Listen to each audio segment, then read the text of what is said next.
বাংলাদেশের রাজনৈতিক ইতিহাসের অনন্য মাইলফলক জুলাই গণ অভ্যুত্থান। অসীম সাহসী ছাত্র জনতার আন্দোলনে পতন ঘটে টানা ১.৫ দশকের শাসক এবং স্বৈরাচারী শেখ হাসিনার। মুক্তি পায় গণতন্ত্র এবং মানবাধিকার। বিপরীতে হাজারেরও বেশি ছাত্র জনতার তাজা রক্তে রঞ্জিত হয় রাজপথ। আর বিশ্বের অনেক দেশ কাঁপিয়ে দেওয়া জেনজি প্রজন্ম সফল হয় বাংলাদেশেও।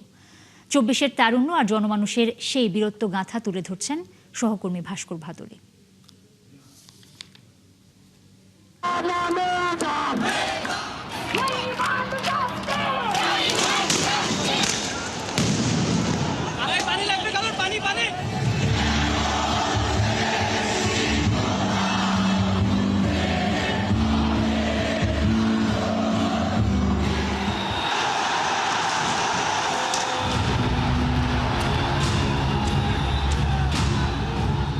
জুলাই অভ্যুত্থান অনেকের কাছে যা বাংলার বর্ষা বিপ্লব। মাত্র ৩৬ দিনের ছাত্র জনতার আন্দোলনে পতন ঘটে ১.৫ দশক ধরে ক্ষমতায় থাকা শেখ হাসিনার। এই আন্দোলনের শুরু ২৪শে জুলাইয়ের প্রথম দিন। সরকারি চাকুরিতে কোটা ব্যবস্থা বাতিলের নিরীহ এই আন্দোলন খুবই অল্প সময়ের মধ্যেই হয়ে ওঠে সহিংস। ২০১৮-তে বাতিল হওয়া কোটা ব্যবস্থা উচ্চ আদালতের রায়ে বহাল হলে ২৪ সালের ৬ জুলাই থেকে বাংলা ব্লকেট ঘোষণা দেয় বৈষম্য বিরোধী ছাত্র আন্দোলন।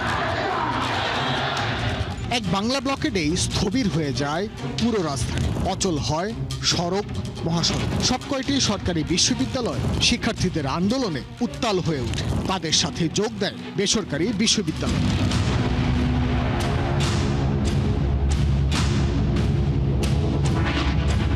দাবি আদায়ে ১৪ জুলাই রাষ্ট্রপতির কাছে স্মারকলিপি দেয় বৈষম্য বিরোধী ছাত্র আন্দোলন। ওই দিন রাতেই হয় অভিশপ্ত এক সংবাদ সম্মেলন। তার মানে কি মুক্তিযোদ্ধার সন্তান নাতিপুতিরা কেউ মেধাবী না?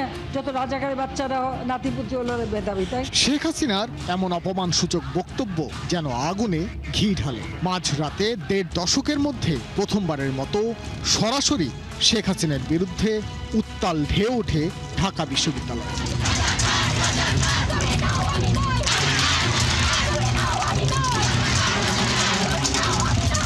শিক্ষার্থীদের এমন প্রতিবাদ যেন কোনোভাবেই মেনে নিতে পারেনি প্রতাপশালী সরকার দলীয় ছাত্র সংগঠন ছাত্রলীগ। ১৫ জুলাই সকালে বিশ্ববিদ্যালয়গুলোতে শিক্ষার্থীদের উপর হামলা চালায় ছাত্রলীগ। হেলমেট পরিহিত অবস্থায় শাসকের পেটোয়া বাহিনী লাঠি, রড আর আগ্নেয়াস্ত্র নিয়ে ঝাঁপিয়ে পড়ে নিরীহ শিক্ষার্থীদের উপর। মুহূর্তেই প্রতিটি বিশ্ববিদ্যালয় হয়ে উঠল রণক্ষেত্র।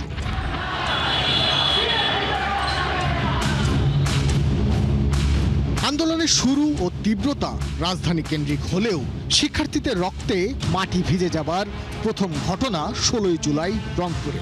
বেগম রোকেয়া বিশ্ববিদ্যালয়ের ছাত্র আবু সাইদ দুহাত প্রসারিত করে স্বৈরাচারের গুলিকে আহ্বান করে আত্মদানের দৃশ্য প্রেরণা হয়ে আসে আন্দোলনকারীদের জন্য। আবু সাইদ হয়ে উঠলেন আন্দোলনের এক প্রতীক।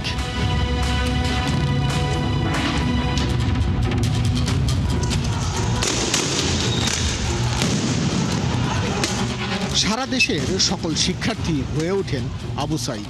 একই দিন চট্টগ্রামে প্রাণ হারান ছাত্রদল কর্মী ওয়াসিম। ১৬ জুলাই পুরো দেশে প্রাণ হারান মোট ৬ জন। ঢাকা বিশ্ববিদ্যালয়ের হলগুলো থেকে পালিয়ে যেতে বাধ্য হয় ছাত্রলীগ। ১৭ জুলাই দুপুরে ঢাকা বিশ্ববিদ্যালয় ক্যাম্পাসে গায়েবানা জানাজা ও কফিন মিছিলে বাধা দেয় পুলিশ। বাধে সংঘর্ষ। বিশ্ববিদ্যালয় বন্ধ ঘোষণা করে হল খালি করার নির্দেশ দেওয়া হয়। ১৭, ১৮ এবং ১৯ এই ৩টি দিনে প্রিয় মাতৃভূমি হয়ে ওঠে বিভীষিকাময়। কমপ্লিট শাটডাউনের সময় আন্দোলনকারী শিক্ষার্থীদের উপর বেপরোয়া হয়ে ওঠে ছাত্রলীগ ও যুবলীগ। সাথে পুলিশ, র্যাব ও বিজিবি নির্বিচারে গুলি চালায়। মৃত্যুকূপে পরিণত হয় পুরো দেশ। এমন মৃত্যুর মিছিলে শুধু শিক্ষার্থী নয়, যোগ হয় সাধারণ মানুষও। এমনকি ঘরে বসে থাকা শিশু ও নারীরাও বাদ পড়েনি ঘাতকদের বুলেট থেকে। বিশ্বের অন্যান্য স্বৈরাচার বিরোধী আন্দোলনের জাদু বাস্তবতা যেন নেমে আসে বাংলাদেশে। প্রতিদিনই বাড়তে থাকে মৃত্যুর সংখ্যা। ১৯, ২৯ কিংবা ৬৬, এ সবই যেন এক একটি প্রাণের হিসাব।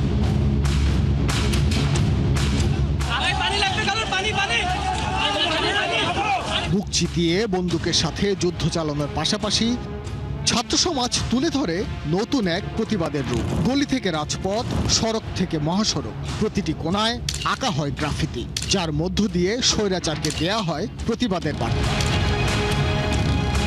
21 জুলাই কোটা ব্যবস্থা বাতিল করে রায় দেয় সর্বোচ্চ আদালত। তখন আন্দোলন আর শুধু এই ইস্যুতে না থেকে ছাত্র জনতার খুনিদের বিচারের দাবিতে রূপ নেয়। শরিকদের সাথে বৈঠকের পর 29 জুলাই জামাতে ইসলামীকে নিষিদ্ধ করে আওয়ামী লীগ। এটি যেন পুরো ঘটনাকে অন্যদিকে নেবার চেষ্টা।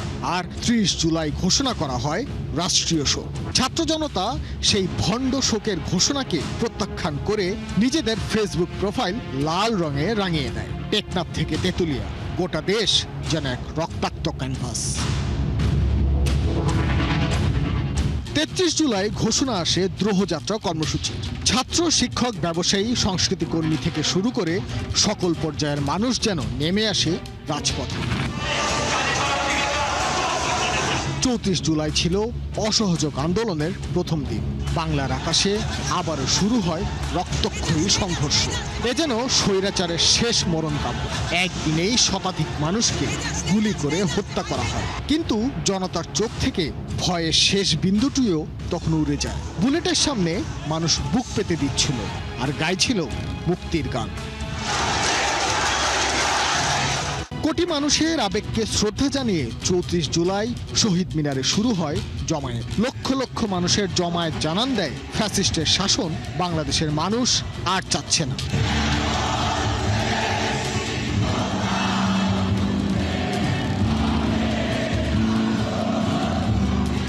5 আগস্ট ভোর থেকেই রাজধানীর প্রবেশ পথগুলোতে জড়ো হতে থাকে জনতা। যাত্রাবাড়ি ও উত্তরার আব্দুল্লাপুরে লক্ষাধিক মানুষের হুঙ্কারে কম্পিত হয় রাজধানীর বাতাস।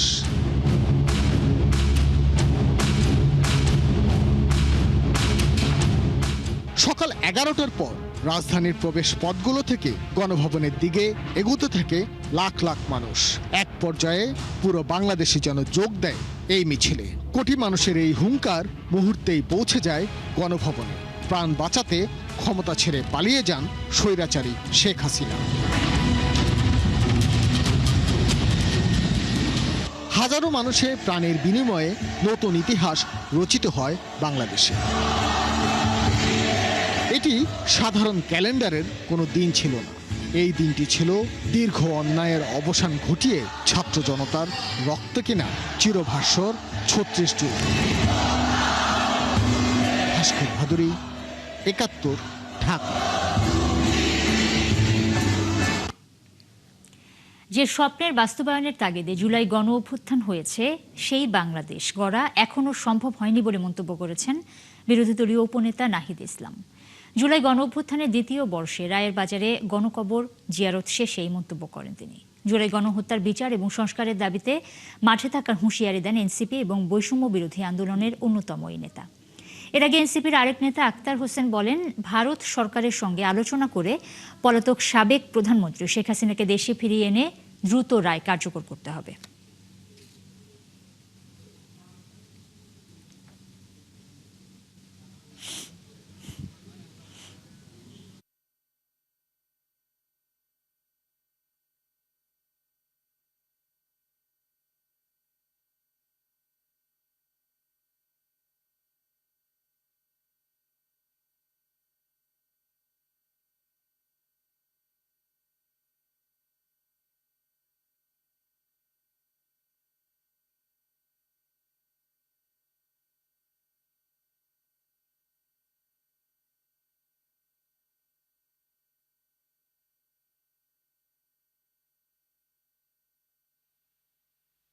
শুধু নাম কস্তে জুলাই গণ অভ্যুত্থান পালন করলে হবে না।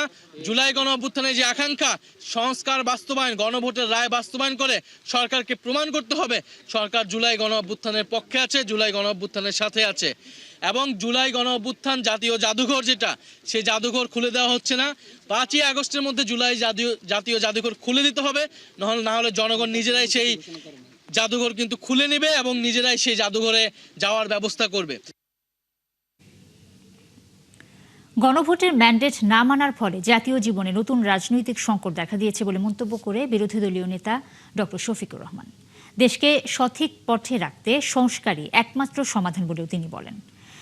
বর্তমান সংসদকে দায়িত্বশীল জায়গায় দেখতে চায় জাতি। সরকারের একার পক্ষে স্থিতিশীল রাষ্ট্র গঠন করা সম্ভব নয়, এজন্য বিরোধী দলের সহযোগিতা দরকার বলেও মন্তব্য করেছেন তিনি। সংসদের এলডি হলে বাজেট পরবর্তী প্রতিক্রিয়ায় তিনি মন্তব্য করেন। যে সকল পণ্যের ওপর থেকে ভ্যাট প্রত্যাহার করা হয়েছে তার প্রতিফলন বাজারে দেখতে চান বলেও জানান জামায়াতের আমির।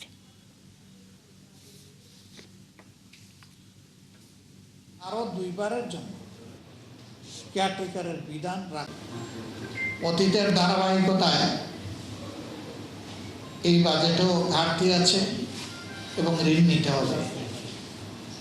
উৎস তিনটা: আভ্যন্তরীণ খাত, বৈদেশিক ঋণ এবং বৈদেশিক অনুদান। এর বাইরে থেকে আর নেওয়ার কোনো সুযোগ নেই। তৃতীয় বিশ্বের একটা দেশ হিসাবে আমরা এখনো আমাদের অর্থনীতিকে সুদৃঢ় ভিত্তির উপর দাঁড় করাতে পারিনি। এর কারণ এটি নয় যে আমাদের সম্পদের অভাব, বরঞ্চ এর মূল কারণ হচ্ছে আমাদের ভিশন এবং সততার অভাব। রাজধানীর গুলশানে হোলি আর্টিজান বেকারিতে ভয়াবহ জঙ্গি হামলার 10 বছর পূর্ণ হলো আজ। দিনটি স্মরণে নানা কর্মসূচি পালনের উদ্যোগ নেওয়া হয়েছে। 2016 সালের 1 জুলাই রাতে হোলি আর্টিজানে নৃশংস হামলা চালায় একদল সশস্ত্র জঙ্গি। সেই হামলায় প্রাণ হারান 20 জন। এই ঘটনায় গুলশান থানায় সন্ত্রাস বিরোধী আইনে মামলা হয়। 2 বছরেরও বেশি সময় তদন্তের পর 2018 সালের 23 জুলাই পুলিশের কাউন্টার টেরোরিজম ইউনিট আদালতে অভিযোগপত্র জমা দেয়। এরপর 2019 সালের 27 নভেম্বর ঢাকা সন্ত্রাস বিরোধী বিশেষ ট্রাইব্যুনালে রায় ঘোষণা করা হয়। 8 আসামির মধ্যে 7 জনকে মৃত্যুদণ্ড আর 1 জনকে খালাস দেওয়া হয়। পরে হাইকোর্ট 7 জনের মৃত্যুদণ্ড কমিয়ে আমৃত্যু কারাদণ্ড দেয়। বর্তমানে মামলাটির আপিল শুনানির অপেক্ষায় রয়েছে।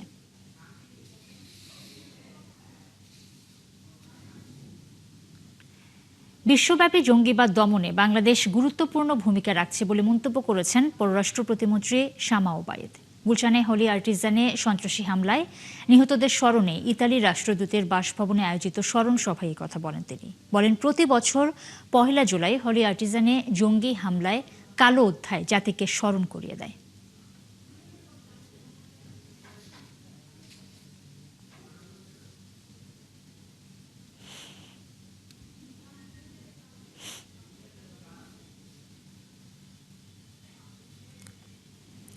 রেকর্ড ঋণের বোঝা, বিপুল রাজস্ব আদায়ের চ্যালেঞ্জ আর চড়া মূল্যস্ফীতি মাথায় নিয়ে শুরু হচ্ছে নতুন অর্থবছর 2026-27। দীর্ঘদিন ধরে থাকা বিনিয়োগ বাণিজ্যের স্থবিরতা কাটাতে নতুন সরকারকে এগিয়ে আসার আহ্বান জানিয়েছেন ব্যবসায়ী নেতারা। আর সীমিত সম্পদের সর্বোচ্চ ব্যবহারে মনোযোগী হতে পরামর্শ দিয়েছেন অর্থনীতিবিদরা। রাকিব আল জাবেতের রিপোর্টে বিস্তারিত। পদক্ষেপ গ্রহণ করেছি। 11 জুন পেশ করার পর লম্বা সময়ের আলোচনা, সংশোধন ও সিদ্ধান্তের পর 30 জুন পাশ হয়েছে নতুন অর্থবছরের বাজেট, যা আনুষ্ঠানিকভাবে কার্যকর হচ্ছে 1 জুলাই থেকেই। এ বাজেটের মাধ্যমে থমকে থাকা বিনিয়োগ, কর্মসংস্থান ও বাণিজ্যে গতি ফেরাতে চায় বিএনপি সরকার। এজন্য দেয়া হয়েছে বিভিন্ন খাতে কর ছাড়, প্রণোদনা এবং নীতি সহায়তার আশ্বাসও। 360 ডিগ্রিতে না আসলে প্রায় 200 বছর ধরে বংশ পরম্পরায় একাধিক খাতে ব্যবসা পরিচালনা করে আসছে আনোয়ার গ্রুপের চেয়ারম্যান মানোয়ার হোসেন জানান, জ্বালানি সংকটে দীর্ঘদিন ধরে চ্যালেঞ্জে ব্যবসায়ীরা। তাই নতুন অর্থবছরেও বাড়তি দুশ্চিন্তা থাকবে কাঁচামালের অতিরিক্ত দাম, আমদানি জটিলতার মতো বিষয়গুলো। বাংলাদেশ এখন অ্যাকচুয়ালি নেট নেগেটিভ ইনভেস্টমেন্ট একটা কান্ট্রি, কেননা সবাই মিলে লস করছে। ওটা তো আপনার ক্যাপিটাল ইরোশন হচ্ছে, অর্থাৎ ইনভেস্টমেন্ট ইরোশন হচ্ছে। আপনি এটাকে ঠিক না করে নতুন ইনভেস্টমেন্ট আপনি আনতে চাইলেও অ্যাকচুয়ালি হবে না। অনেক প্রাইস আমার কনজিউমারের যে ক্যাটাগরিটা ছিল, যে গ্রুপটা ছিল, তাদের বাইরে চলে গেছে বলেও আমাদের ইকোনমিতে স্লোডাউন আসছে। এবারও চড়া মূল্যস্ফীতির বৃত্তেই শুরু হচ্ছে নতুন অর্থবছর, যাতে আরও চিন্তা বাড়িয়েছে মধ্যপ্রাচ্যের চলমান যুদ্ধ। রেমিট্যান্স প্রবাহ কিছুটা স্বস্তি দিলেও রপ্তানি আয়ে নেই কাঙ্ক্ষিত গতি। এছাড়া নতুন বাজেটে বিপুল রাজস্বের চাপ আর দেশি বিদেশি ঋণের ধাক্কা সামাল দিতে হবে অর্থমন্ত্রীকে। তাই কঠিন সমীকরণের এই সময়ে নীতি প্রণয়নে সরকারকে বাড়তি সতর্কতার পরামর্শ দিয়েছেন বাংলাদেশ ব্যাংকের সাবেক এই গভর্নর। একটা প্রধান লক্ষ্য হওয়া উচিত ম্যাক্রো ইকোনমিক স্টেবিলিটি কীভাবে আমরা রেস্টোর করব। এটা 3-4টা দিক আছে। একটা তো হচ্ছে যে আমাকে ইনফ্লেশনটা কমাতে হবে। এক্সপোর্ট ভালো করছে না এবং এটা নিয়ে আমরা সবাই উদ্বিগ্ন আছি। এখানেও সরকারকে কাজ করতে হবে, আমাদের ইন্ডাস্ট্রিকে কাজ করতে হবে। রাজস্ব আদায়ের যে লক্ষ্যমাত্রা এটা কিন্তু অনেকটাই বেশি, প্রচুর দুর্বলতা আছে, এখানে দুর্নীতি আছে, অনেক কিছু আছে। যে এই সবগুলোকে যদি দূর করা যায় তাহলে আমরা যেটা বলছি যে এই যে আমাদের যে লক্ষ্যমাত্রা, এই লক্ষ্যমাত্রা অর্জন করা কিন্তু সম্ভব। নতুন অর্থ বছরে এনবিআর এর বড় লক্ষ্যমাত্রা চাপে ফেলতে পারে ব্যবসায়ীদেরকে, যা বাধা হতে পারে বিনিয়োগ কর্মসংস্থানে। এছাড়া মুদ্রানীতিতে নীতি সুধার না কমায় ব্যবসার খরচও থাকবে দুশ্চিন্তার কেন্দ্রে। যারা ইনভেস্টর তারা খুব বেশি সিদ্ধান্ত নিচ্ছেন না বা সেরকম করে ইতিবাচক মনোভাব দেখাচ্ছেন না। ব্যাংক খাতকে সুস্থ ধারায় নিয়ে আসা এবং একই সঙ্গে যে ব্যাংক খাতের যে গভর্নেন্স সেটাকে ইমপ্রুভ করা, তো সেগুলোর জন্য কমিটমেন্ট আছে, কিন্তু কমিটমেন্ট এক জিনিস, সেটা রিয়েলাইজেশন হচ্ছে আর এক রকম। নতুন অর্থ বছরে প্রবৃদ্ধির লক্ষ্য 6.5%, অথচ গেল 4 অর্থ বছরের গড় অর্জন 4.5%-এর নিচে। সামষ্টিক অর্থনীতিতে ভারসাম্য ফিরিয়ে আনার পাশাপাশি নতুন অর্থ বছরে সরকারকে বাড়তি মনোযোগ দিতে হবে বিনিয়োগ বাণিজ্যে গতি ফেরাতে। বিশ্লেষকরা বলছেন যে কেবল অভ্যন্তরীণ সংকট সমাধান করলে চলবে না, বাড়তি গুরুত্ব দিতে হবে বহির্খাতের নানামুখী সমস্যার সমাধানেও। রাকিব আল জাবেদ, ৭১, ঢাকা। দর্শক, সচিবালয়ে এই মুহূর্তে কথা বলছেন শিক্ষা সচিব। আমরা সরাসরি সেখানে চলে যাচ্ছি। আমরা আগামীকাল থেকে যে এসএসসি পরীক্ষা শুরু করতে যাচ্ছি, সেখানে সংখ্যাটা দিয়ে বলি, বিস্তারিত মাননীয় মন্ত্রী মহোদয় বলবেন। 2026 সালের সকল বোর্ডে মোট পরীক্ষার্থীর সংখ্যা 12,70,583 জন। মাধ্যমিক উচ্চ মাধ্যমিক শিক্ষা বোর্ডে 10,69,714 জন, মাদ্রাসা বোর্ডে 92,905 জন। দর্শক, আমরা এতক্ষণ সচিবালয়ে ছিলাম।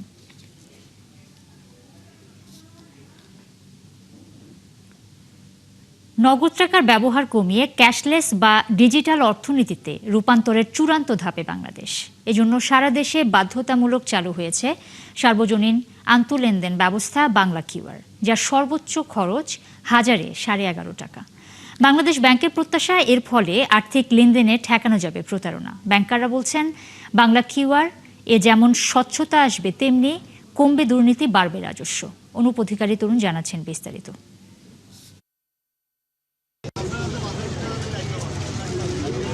মানি ব্যাগ হয়তো থাকবে না আর, বিলীন হয়ে যাবে নতুন কিংবা ময়লার ছেঁড়া ফাটা কাগজের নোট।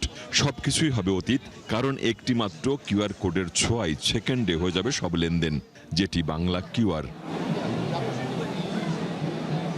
একটি মাত্র বাংলা কিউআর কোড থাকলেই যে কোনো ব্যাংকিং বা এমএপএস অ্যাপ থেকে সরাসরি বিক্রেতার অ্যাকাউন্টে টাকা চলে যাবে মুহূর্তেই। অর্থাৎ বাংলা কিউআর ব্যবহার করলে একজন ব্যবসায়ী একটি কিউআর কোড দিয়েই যে কোনো ব্যাংক বা এমএপএস এর গ্রাহকের কাছ থেকে পেমেন্ট নিতে পারবেন। আলাদা আলাদা ব্যাংক বা এমএপএস এর গ্রাহকের সামনে ওই ব্যাংক বা এমএপএস এর কিউআর কোড দিতে হবে না। বাংলা কিউআরটা এইটা আমরা মনে করি হয়তো ইকোনমিতে একটা পজিটিভ, একটা গেম চেঞ্জার হিসাবে কাজ করতে পারে যদি সবাই সহযোগিতা করে। আমি সবার সহযোগিতা চাই। আমরা যদি আমাদের ট্রানজ্যাকশনকে একটা ক্যাশলেস অবস্থায় নিয়ে আসতে পারি, সেক্ষেত্রে গভর্নেন্স ইস্যু এবং আদার ইস্যুসগুলো, এই যে ট্যাক্সে যেই সমস্ত অ্যানামলিজ আছে, এগুলো আশা করি দূর হবে। বাংলা কিউআর পুরোপুরি চালু হলে টাকা ছাপানো আর ব্যবস্থাপনায় বছরে যে 20,000 কোটি টাকা খরচ হয়, সেটি পুরোপুরি কমানো না গেলেও সিংহভাগ সাশ্রয় হবে বলে মনে করেন ব্যাংক কর্তারা। যদি ক্ষুদ্র পর্যায়ে যখন আপনি যে পেমেন্ট যদি আপনার এই বাংলা কিউআরের মাধ্যমে নেন, সেখানে যদি এই চার্জটা কাটা যায়, তাহলে তো এটা একটা বড় ইম্প্যাক্ট তো আছে। এবং আমরা কিন্তু জানি প্রায় 18 থেকে 20,000 কোটি টাকা আমাদের সার্কুলেশনে, আপনি যেটা বললেন যে খরচ আছে, সেখান থেকে কিন্তু আমাদের একটা সিগনিফিকেন্ট সেভিংস হতে পারে। এবং এই বাংলা কিউআর আজকে করার মূল উদ্দেশ্য কিন্তু আলটিমেটলি ট্যাক্স নেটটা বাড়ানো। এবং ওকে ওয়ালেট কিন্তু আমরা এই ক্ষেত্রে আমরা বাকি বড় অপারেটরের সাথে অলরেডি একজন বড় অপারেটরের সাথে আমরা কিছু অ্যারেঞ্জমেন্ট অলরেডি সাইন আপ করে ফেলেছি গতকাল। আমরা এটা অত্যন্ত সিরিয়াসলি নিয়েছি এবং আমি অনেক ধন্যবাদ দিতে চাই আমাদের সেন্ট্রাল ব্যাংক, আমাদের মাননীয় অনারেবল গভর্নরকে। এইভাবে সিরিয়াসলি না করলে কিন্তু এটা হতো না। শুধু বড় শপিং মলের সুপার শপগুলোতেই নয়, সবাই এগিয়ে এলে ফুটপাতের চায়ের দোকান থেকে শুরু করে গ্রামের প্রত্যন্ত অঞ্চলের সবজি আর মুদি দোকানেও পৌঁছে যাবে বাংলা কিউআর কোড। এমনটাই বললেন সৈয়দ আবু নাসের বখতিয়ার আহমেদ। বাংলা কিউআরটা আমরা অনেক আগেই শুরু করেছি এবং আমরা আমাদের প্রত্যেকটা ব্রাঞ্চকে বলা হয়েছে, ব্রাঞ্চ বলতে আমার 979টা ব্রাঞ্চকে বলা হয়েছে যে মিনিমাম 20টা করে তারা যাতে মার্চেন্ট অ্যাকুয়ার করার চেষ্টা করে, যেটা সিঙ্গাপুরে আছে, মালয়েশিয়ায় আছে। এটা কিন্তু একটা বিরাট উদ্যোগ।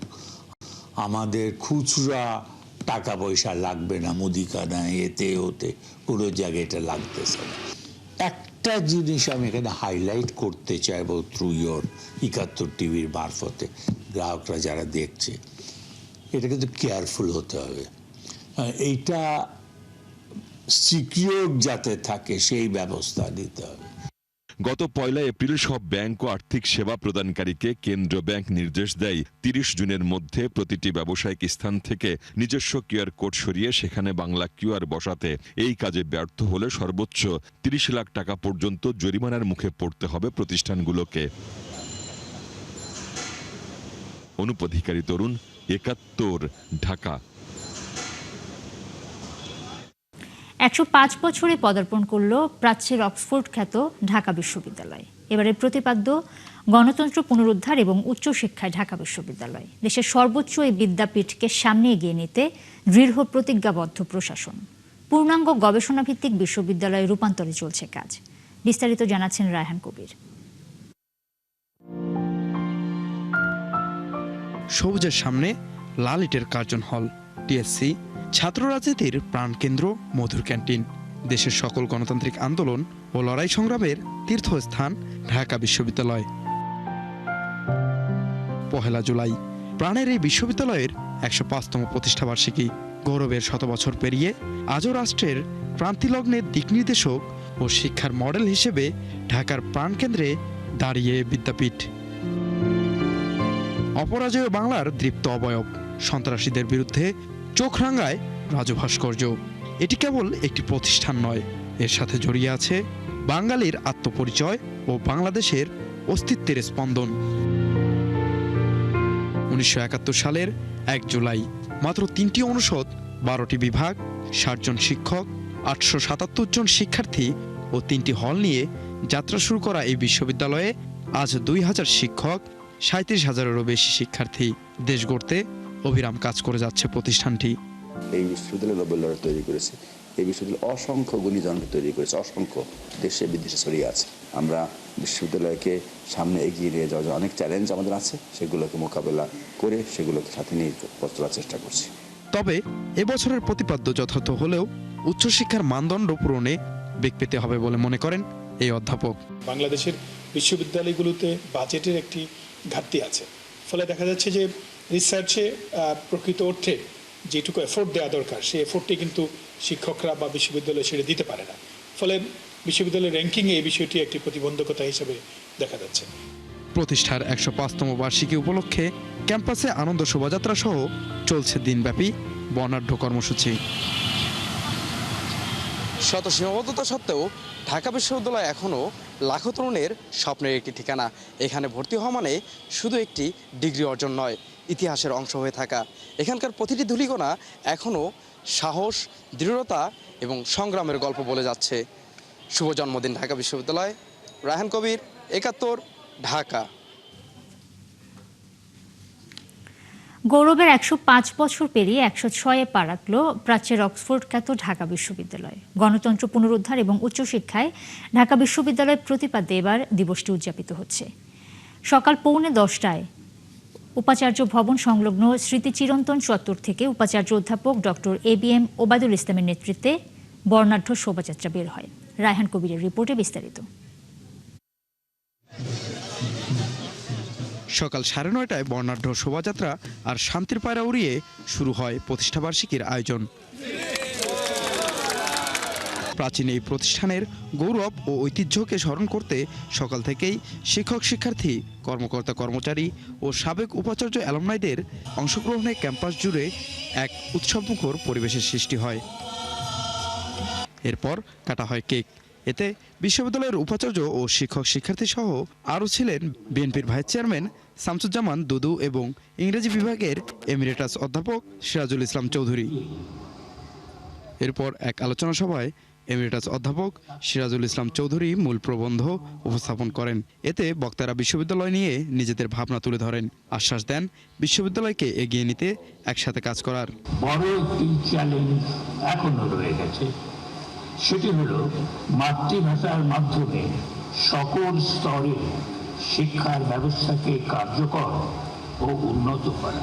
গণতন্ত্র প্রতিষ্ঠার দীর্ঘ ও কঠিন সংগ্রাম কালে এটা ছিল অকল্পনীয়। আমরা সবসময় বিশ্ববিদ্যালয়ের সঙ্গে ছিলাম, বিশ্ববিদ্যালয়ের অগ্রগতি, বিশ্ববিদ্যালয়ের সমৃদ্ধি, বিশ্ববিদ্যালয়কে এগিয়ে নেওয়ার ব্যাপারে এই অ্যালুমনি অ্যাসোসিয়েশন অতীতেও যখন তারা ছিল ভূমিকা পালন করেছে, এখনো করছে, ভবিষ্যতেও করবে। পৃথিবীর মানচিত্রে আর কোনো দেশ নাই যা কিনা একটা বিশ্ববিদ্যালয়ের মধ্যে দিয়ে প্রতিষ্ঠিত হয়েছে। ঢাকা বিশ্ববিদ্যালয় এমন একটি বিশ্ববিদ্যালয় যা একটা দেশকে তৈরি করেছে। 105 বছরে যদি আমরা পর্যালোচনা করে আমরা দেখতে পেয়েছি এই বিশ্ববিদ্যালয়ের শিক্ষার্থীরাই তারা আজকে বাংলাদেশ এবং সারা দুনিয়াব্যাপী তারা নেতৃত্ব দিচ্ছে এবং বিশ্ববিদ্যালয় যে উদ্দেশ্যে নবাব সলিমুল্লাহরা প্রতিষ্ঠা করেছিল এবং তাদের যে অসামান্য অবদান ছিল আমরা তাদেরকে আজকের এই দিনে শ্রদ্ধার সাথে স্মরণ করছি। প্রতিষ্ঠার পর থেকে ভাষা আন্দোলন, মুক্তিযুদ্ধ ও স্বৈরাচার বিরোধী আন্দোলন সহ প্রতিটি গণতান্ত্রিক ও সামাজিক সংকটে ঢাকা বিশ্ববিদ্যালয় সবসময় অগ্রণী ভূমিকা পালন করেছে। রায়হান কবির, ৭১, ঢাকা। টানা কয়েকদিন বৃদ্ধির পর কমতে শুরু করেছে উত্তরাঞ্চলের নদ নদীর পানি। তিস্তা, ধরলা, ব্রহ্মপুত্র সহ প্রায় সব নদ নদীর পানি এখন বিপদসীমা নিচ দিয়ে বইছে। তবে পানি কমার সাথে সাথে শুরু হয়েছে নদী ভাঙন। অনেক এলাকায় নদীতে মিশে যাচ্ছে মানুষের ঘরবাড়ি সহ বিভিন্ন স্থাপনা। সহকর্মীদের তথ্য এবং ছবিতে বিস্তারিত। লালমনিরহাটে তিস্তা ও ধরলা সহ অন্যান্য নদ নদীর পানি কমে যাওয়ায় এখন বন্যার শঙ্কা কেটেছে, কিন্তু নিম্নাঞ্চলে পানি ঢুকে মানুষের ভোগান্তি বাড়ছে। ধরলা নদীর পানি কমাতে, বন্যার পানি কমাতে পানি উন্নয়ন বোর্ডের অবজারভার খুব ভাঙন শুরু করছে। পরে তারা তাৎক্ষণিক এই অঞ্চলের মন্ত্রী মহোদয়কে জানায়, পানি উন্নয়ন বোর্ডকে জানায়। তারা সমন্বয় করে এই অঞ্চলের ভাঙ্গন রোধে এখানে ইমার্জেন্সি ওয়ার্ক দিয়েছে। জিও ব্যাগ ফেলে এই ভাঙ্গন রোধ করার জন্য তারা সর্বাত্মক চেষ্টা করছে। এখানে যে অর্ধেরবারটা এইখানে খুবই হুমকির মুখে, একদম শেষ সীমানায় চলে গেছে। এটা ভাঙলে পার্শ্ববর্তী গ্রাম এবং এই ভাঙনটা প্রায় শহরের দিকে ক্ষতিগ্রস্ত হবে। এদিকে পানি কমে বিভিন্ন স্থানে নদী ভাঙন দেখা দিয়েছে। সদর উপজেলার মোগলহাট ইউনিয়নের ইটাবতা বন্যা নিয়ন্ত্রণ বাঁধে ধসে যাওয়ায় মেরামত করছে পানি উন্নয়ন বোর্ড। আমরা গতকাল প্রায় মধ্যরাত পর্যন্ত কাজ করে আমাদের সদর উপজেলা প্লাবন থেকে এবং মানুষের ক্ষয়ক্ষতি থেকে রক্ষা করতে পেরেছি এবং বর্তমানে আমরা আপদকালীন কাজের অংশ হিসেবে যত দ্রুত সম্ভব আমাদের প্রায় 200 মিটার রয়েছে আমরা মেরামত করতে পারবো। বুধবার সকাল থেকেই কুড়িগ্রামের তিস্তা, ধরলা, ব্রহ্মপুত্র ও দুধকুমার নদীর পানি কমছে। পানি প্রবাহিত হচ্ছে বিপদসীমার নিচ দিয়েই। তবে পানি কমে প্রায় 30টি পয়েন্টে ভাঙন শুরু হয়েছে। ওইসব এলাকায় জিও ব্যাগ ও ব্লক ফেলা হচ্ছে। পানি যেভাবে বাড়ছে সেই হিসেবে আজকে পানি অনেক কমছে। 2 দিন আগে আমাদের এখানে পানি খুব ছিল, বাসার মধ্যে পানি উঠছিল, মানে চলাফেরা করা খুব সমস্যা। এখন একটু পানি কমছে, তাও বাসার মধ্যে পানি এখনো আছে। গাইবান্ধায় কয়েকদিন ধরে কোনো নদ নদীর পানি বিপদসীমা অতিক্রম করেনি। তবে গত কয়েকদিনের ভাঙনে তিস্তা, ব্রহ্মপুত্র ও যমুনায় হারিয়ে গেছে বসত ভিটা ও আবাদি জমি। পাট, ধান, ভুট্টা, তিল, কালাই এরা অনেক ক্ষতি হয়ে গেছে। সময় বাড়ে সময় কমে এরকমই অবস্থা। ঠিক আছে, এলাকা ভাঙতেছে অনেক। নদীর পানি বৃদ্ধি সহ সার্বিক বন্যা পরিস্থিতি পর্যবেক্ষণে রাখার কথা জানিয়েছে পানি উন্নয়ন বোর্ড এবং বন্যা পূর্বাভাস ও সতর্কীকরণ কেন্দ্র। পিন্টু হাজং, ৭১। সীমান্ত পাহারার চেয়েও সাইবার সিকিউরিটি বেশি গুরুত্বপূর্ণ বলে মন্তব্য করেছেন তথ্য ও সম্প্রচার মন্ত্রী জহিরুদ্দিন স্বপন। তথ্য সবার জন্য গুরুত্বপূর্ণ শক্তি বলে মন্তব্য করেন মন্ত্রী। সকালে বাংলাদেশ আনসার এবং গ্রাম প্রতিরক্ষা বাহিনীর ফেসবুক পেজ প্রান্তিক কণ্ঠস্বরের উদ্বোধনী অনুষ্ঠানে তিনি এই কথা বলেন।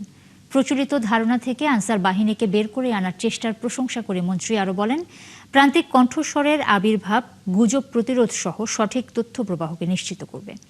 এদিকে গুজব এবং অপতথ্য মোকাবেলায় আনসার বাহিনীর প্রান্তিক কণ্ঠস্বর ভূমিকা রাখবে বলে মন্তব্য করেন রেল প্রতিমন্ত্রী হাবিবুর রশিদ।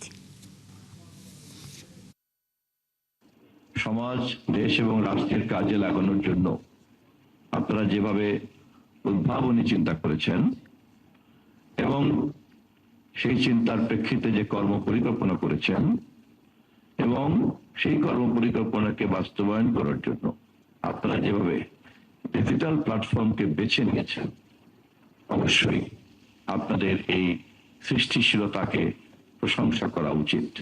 সড়ক পরিবহন ও সেতু মন্ত্রণালয়ের দায়িত্ব পালন করতে গিয়ে আমি খুব কাছ থেকে দেখেছি বাংলাদেশ আনসার ও গ্রাম প্রতিরক্ষা বাহিনীর সদস্যরা দেশের মহাসড়ক, সেতু, গুরুত্বপূর্ণ স্থাপনা, শিল্প কারখানা, সরকারি প্রতিষ্ঠান, প্রত্যন্ত অঞ্চলের নিরাপত্তা নিশ্চিতে অত্যন্ত নিষ্ঠা ও পেশাদারিত্বের সঙ্গে দায়িত্ব পালন করে চলেছেন।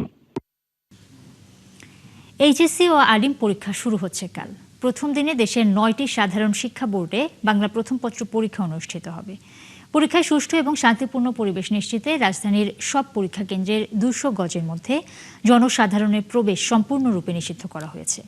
মাদ্রাসা বোর্ডের অধীনে আলিম এবং কারিগরি বোর্ডে এইচএসসির বাংলা 2 বিষয়ে পরীক্ষা নেওয়া হবে। সব বোর্ডে সকাল 10টা থেকে পরীক্ষা শুরু হয়ে চলবে বিকেল 1টা পর্যন্ত।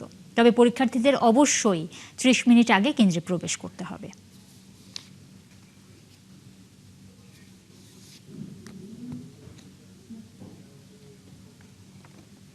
স্কুল চালাতে একজন প্রধান শিক্ষকের কঠোর সংগ্রামের গল্প প্রধানমন্ত্রীর নজরে আসায় বান্দরবানের থানচির একটি নিম্ন মাধ্যমিক বিদ্যালয় জাতীয়করণ করা হয়েছে। সরকারের এই সিদ্ধান্তে এখন আনন্দ উচ্ছ্বাস করছে দুর্গম তিন্দু এলাকার মানুষ। তারা বলছেন, শুভ উদ্যোগের জন্য কোনো সংগ্রাম করলে তা বৃথা যায় না। সংবাদদাতা অনুপম মারমার তথ্য এবং ছবিতে প্রতিবেদন। বান্দরবনের সাঙ্গু নদীর তীরে 2020 সালে একটি পরিত্যক্ত টিনশেড ঘরে যাত্রা শুরু হয় তিন্দু বিদ্যালয়ের পাঠ কার্যক্রম। তখন এটি ছিল তিন্দু গ্রুপিং পাড়া সরকারি প্রাথমিক বিদ্যালয়। বিদ্যালয়ের নতুন বহুতল পাকা ভবন নির্মিত হলে স্কুলের সব কার্যক্রম নতুন ভবনে স্থানান্তরিত হয়। পড়ে থাকে পুরনো ভাঙাচোরা টিনের ঘর। সেই পরিত্যক্ত ঘরে জোড়াতালি দিয়ে শুরু হয় নিম্ন মাধ্যমিক বিদ্যালয়ের শ্রেণী কার্যক্রম। আমাদের প্রধানমন্ত্রী, এই বর্তমান সরকার শিক্ষামন্ত্রী, তিনি আমাদের এই যে নিম্ন মাধ্যমিকে বিদ্যালয়টাকে তিনি সরকারি জাতীয়করণ করার জন্য তিনি ঘোষণা দিয়েছেন। এই নিম্ন মাধ্যমিক বিদ্যালয়ের বেতন ও অন্যান্য খরচ জোগাড় করতে ছুটির দিনে নৌকা চালাতেন থানচি তিন্দু নিম্ন মাধ্যমিক বিদ্যালয়ের প্রধান শিক্ষক বামুং খিয়াং মিংলেন। হোস্টেল কেন্দ্রিক ছাড়া এই স্কুল এবং এখানকার ছাত্রছাত্রী বাড়ানো অসম্ভব এবং একাডেমিক ভবন সহ সরকার যদি আমাদেরকে পূর্ণাঙ্গভাবে যদি দেয়, তাহলে এই এলাকায় ঝরে পড়া মাধ্যমিক, নিম্ন মাধ্যমিক সব ঝরে পড়াগুলো রোধ হবে বলে আমি আশাবাদ ব্যক্ত করি। তার এই সংগ্রামের গল্পটি পৌঁছে যায় প্রধানমন্ত্রীর কাছে। এরপর বিদ্যালয়টি জাতীয়করণ করার সিদ্ধান্ত নেওয়া হয়। 28 জুন জাতীয় সংসদের বাজেট অধিবেশনে শিক্ষামন্ত্রী এর আনুষ্ঠানিক ঘোষণা দেন। তবে দীর্ঘ 6 থেকে 7 বছর ধরে বিনা বেতনে দায়িত্ব পালন করা শিক্ষকরা শঙ্কা করছেন, জাতীয়করণের কঠোর শর্তের কারণে তাদের অনেকেই বাদ পড়তে পারেন। স্কুলের শুরু থেকে আমরা যেহেতু কষ্ট করে আসি, না খেয়ে না দিয়ে আমরা বাচ্চাদেরকে এলাকার স্বার্থে আমরা পাঠদান করে আসছি। সরকার যদি কিছু বিশেষ বিবেচনায় আমাদের শিক্ষকতা যোগ্যতা এবং আমাদের বিভিন্ন সনদ যদি শিথিল করে দেয়, তাহলে আমরা স্কুলের পাশাপাশি এলাকার পাশাপাশি আমরাও এখানে টিকে থাকবো এবং এই স্কুলটাকে আমরা সামনের দিকে এগিয়ে নিয়ে যেতে পারবো। বিনা বেতনে আমরা পাঠদান করছি দীর্ঘদিন ধরে, আনুমানিক 6 বছর রানিং হচ্ছে। এটা আমাদের মূল লক্ষ্য এবং আমাদের উদ্দেশ্য হচ্ছে এই এলাকাকে কিভাবে শিক্ষা বান্ধব করা যায়। জাতীয়করণের ক্ষেত্রে শুধু অবকাঠামো নয়, দীর্ঘদিন ধরে ত্যাগ স্বীকার করে শিক্ষা কার্যক্রম চালিয়ে যাওয়া শিক্ষকদের বাস্তবতাও বিবেচনায় নেয়ার দাবি তুলেছেন এলাকার লোকজন। নূর তাজমিন নীর, 71।